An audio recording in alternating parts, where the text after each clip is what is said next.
Look at Jeff Bezos, look at Steve Jobs, look at Bill Gates, look at Larry Page. You will know Elon Musk. You will remember all these names. They are all entrepreneurs.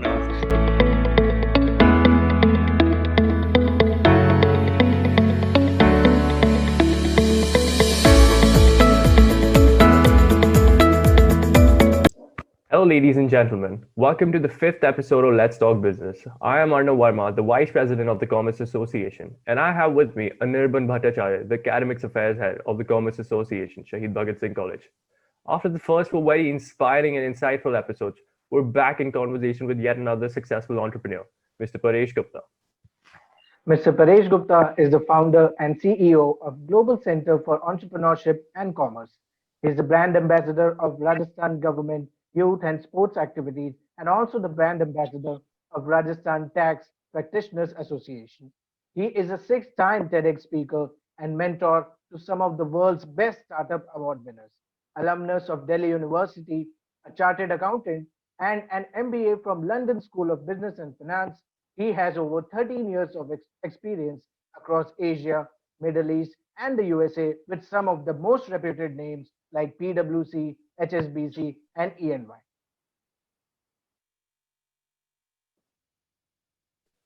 Thank you so much, sir, for being here. And we would like to start with the question and answer session now. So, to start things off, we would like to request you to walk us through your entrepreneurial journey. How did it start, and what actually motivated you to go ahead with entrepreneurship? Oh my God. So thank you so much, guys, for inviting me. And I'm so excited to always talk to, students and in fact, specifically from your college. It has been a great, experience working with students of your college. So my journey for entrepreneurship has been seriously unexpected and the most unexpected journeys ever. I never imagined I'll be an entrepreneur. My entire family. So in fact, we come from heavy loaded government job background where everybody's like a studious, double masters, PhD kind of background. Nobody ever. So while I was a kid, everybody in my school would say, "Oh, you are an avid reader." My mom and my dad would say, "You don't read at all," because they would have their own libraries and they would read more than me. So I came with this heavy baggage, and for me, topping in a class and being a topper and doing all that was, and it was a beautiful journey where all my job guys would rate me number one. I would be the best employee kind, and typical nerdies. So investment banker, finance profile, and those kind of things is what I would do. But then destiny would have its own way. I was in Bahrain and London that point of time, and I was diagnosed with a tumor, and I was diagnosed with a tumor with about 9 months of chemotherapeutic medication, and I was told you might not live. And I was like, oh, if that's gonna be the case, I don't know what I'm gonna do. So the only thing which came to my mind is, what should I do? And my parents said, why don't you try exploring coming back to India and be with us? And I was like, yeah, possibly. If I have to spend just 9 months of my life, I would rather be with you. And I just packed up my bags and came to Jaipur without thinking anything. And I just landed here. And I recovered, and that's the best part of my life, that because of the love and affection of my family and everybody working with me, while I was recovering, I was like, do I really want to do it again? Do I want to go back to this job which I was not enjoying, and I was really cribbing about it every day, and I was not happy doing this? I said, let's not do it, let's leave it. And then the whole calculation came in my mind. I was like, how much money do I need to live in Jaipur? And the question was, 1 lakh rupees a month is good enough. I was like, wow, who works for 1 lakh rupees a month? That I can earn without anything, So even if I just do 5 consulting things, 2 hours in a day, I'll make that much. And I was like, oh, brilliant, this is retirement. And I declared my retirement at the age of 32. So that's how this entire entrepreneurial journey happened. Did a lot of failed startups. I was counting the number of failed initiatives that I've taken. The number comes to 24. Right. So, so if I've had 5 successful ventures, I've had some 24 failed ventures. And that's how, the thing has been. But I have enjoyed this process beautifully. So it happened by luck, but I'm so happy that this happened to me. And then I've tried my hands on a lot of things now. So now I do all sorts of businesses that you can imagine.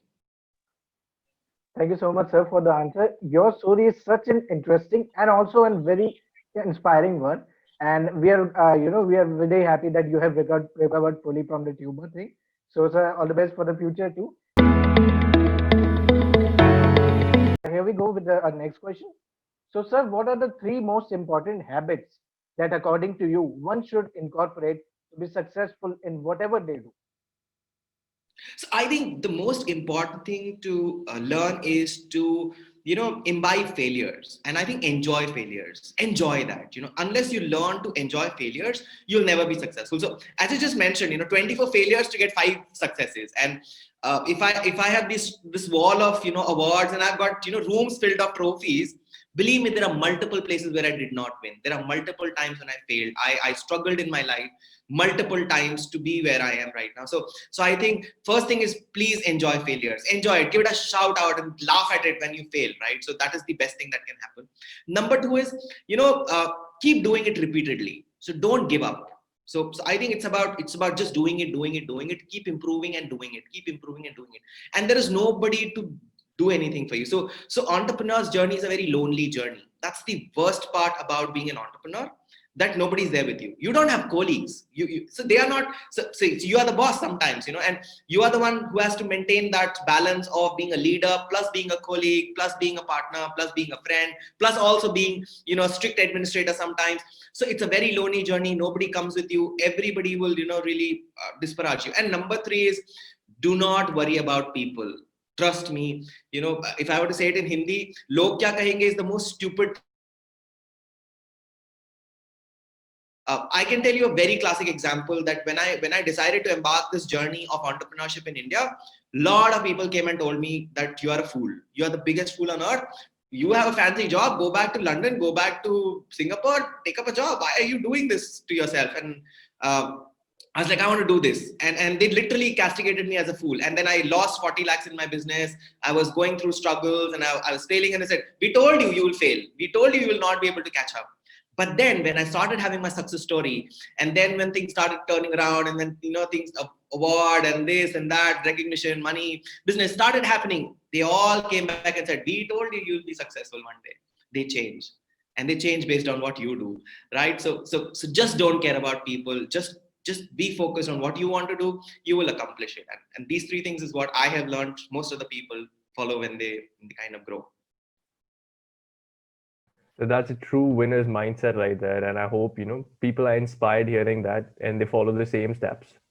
So I know you've already given us insights of what inspired you to take the decision of switching from a corporate professional to an entrepreneur.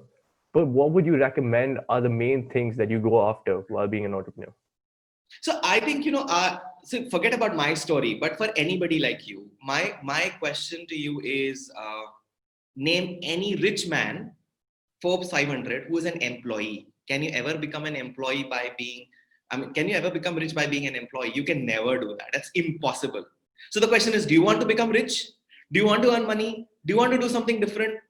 Then do business. That's the only way out. That's the only answer to anybody now, right? Start thinking. I should not, disparage anybody here, but look at all IIT rank 1 last 10 years, 20 years. Do you know them also? Do you even recall their names? We don't recall their names. You might probably recall one or two who might have done something different and odd year. For that particular year, when they top IIT, they are on cover page of almost all newspapers and everywhere in the country. And after that, they're not even remembered, not even once. But if I were to tell you, look at Jeff Bezos, look at Steve Jobs, look at Bill Gates, look at Larry Page, you will know Elon Musk, you will remember all these names. They're all entrepreneurs. They're all people who are following their heart and instinct. So I think that is the only way of life now. I would say, if you're not doing business, you can never be rich. You can never be successful. You can never be great, right? So that's the only way to become great. Most people are this only. Otherwise, we don't even think about that. Very true, sir. So, next question is, sir, that we are aware about the fact that you love playing the sitar, singing, and cooking in your free time. So, do you think, sir, activities like these help one in one's professional life in any way? Oh my God. So you've done a lot of research about me. So I must say that, I have read this book, which is called Fluid. This is by Ashish Jaiswal. And this is something which I learned later on, that this really works in life to be fluid. And this book talks about that any successful man, forget not anyone. So look at even Einstein. Look at the best of the people. you might be surprised, but Einstein was also a musician, right? Leonardo da Vinci was a multifaceted man. Lot of people, in fact, they have these hobbies behind, and they don't become known for these things, but they have this instinct with them. They like to do multiple things, and most people whom you have seen in this world, only those basic business things do come to the limelight, but they have something behind it, and this makes most people successful. So I would say having a hobby, having these skills is a must have. I would say this is such a breaker. If I'm sad and depressed, I would just turn my sitar on, I'll just start playing, and get rid of all my tensions and pressures in life. If I have any issues, I will start painting. I will start doing something crazy in life. I would just start drawing something, and just kind of gives me a break in life. So taking those breaks, having these hobbies, develops your brain. It helps to become creative. And also, I think it helps in overall development of your brain. So I would say it's a must have for anyone. Do something that you love. That's very right. And I guess it also helps you take your mind off those stressful times as well. Yes, sir. We'll go to the next question. So, sir, do you believe that your school and college life have played a vital role in your quest for becoming as successful as you are today? I had a very tough school life. I did not enjoy it. I had a very tough childhood. I had a very rough childhood, so to say. And I don't know if it has helped me or not helped me, but it has helped me in one thing. It has helped me to fight back. So I tried committing suicide 3 times when I was in school, right? For reasons, forget those reasons. But yes, I was very sad. I was very depressed in my school days. I used to be really, really sad and upset about life. And when I was trying my last suicide attempt, I was standing on the terrace in Mumbai in a building, and I was like, I want to jump from here. And I couldn't jump, and I was like, why should I jump? I have not fought back. I have not given back to the world. I have not really fought my battle. Let me fight back again.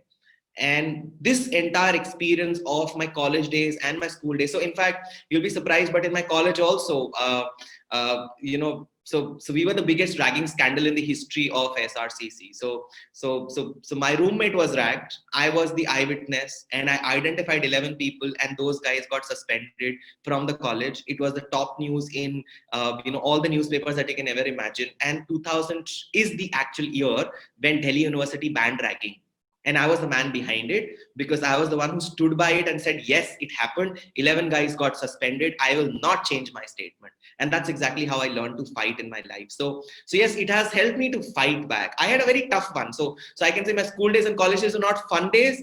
They were tough days, but that made me tough, and that made me rough. And that has given me the strength to fight back in life. I always feel, I feel happy that I got troubles early in my life. And because I have troubles early in my life, today, a small trouble is like, take it, I don't care, right? I've had bigger ones earlier. And I think that's the advantage of having troubles early in life. So that's how they have shaped me and helped me in growing. That's truly very inspiring to hear and think about. And I just have all the respect for you possible. Moving on to the final question. So what is the one piece of advice you would like to give to budding entrepreneurs watching this interview right now? I would say there are a couple of advices, but the most important thing is a lot of people. So I'll tell you classic reasons why people do startups or business today is because one, they don't have anything else to do, right? So some of them have like, I don't know anything, so let's do a startup, and it sounds fancy. Number one. Number two, a lot of people just do it because they want to showcase and put it on the series, right? That we did a startup or something like that. It sounds fancy. It's a nice fashion word today. Or they are overconfident about themselves, and they're not willing to take advice from anybody, and they want to be their own bosses. And I think all the three reasons are nonsense. Okay. So be an entrepreneur when you want to change the way you want to live. Right? It's a way of life. So business is a way of life. It's a completely different mindset. It is a troubled story. It is not an easy path. It's a very difficult path. It is like climbing Mount Everest, and 50, 60, 70, 80, 90% people will die in the process. So 90% startups fail, and people have to understand this part, that if you're starting this journey, understand being successful is no guarantees. You might fail anytime. You have to constantly keep doing it, and that's the only way to succeed in life. So don't give up. That's all that I would say. Keep fighting, and you will do it. And even if you don't do it, trust me, the experience will be way better than anybody else on earth, because that is the best experience to ever have. Absolutely, sir. So, sir, thank you so much for taking out time from your busy schedule and sharing with us your journey and experience as an entrepreneur. I'm pretty sure our viewers have a lot to learn from you from this interview. So, thank you, viewers, too, for watching this video, and stay tuned for the next episode. Thank you, sir. Thank you, the viewers. Thank you so much, guys. It was Thank you, wonderful everyone. talking to you, and wish you all the very best with this, with this process. So keep doing it. Thank you. Thank you so much. Bye.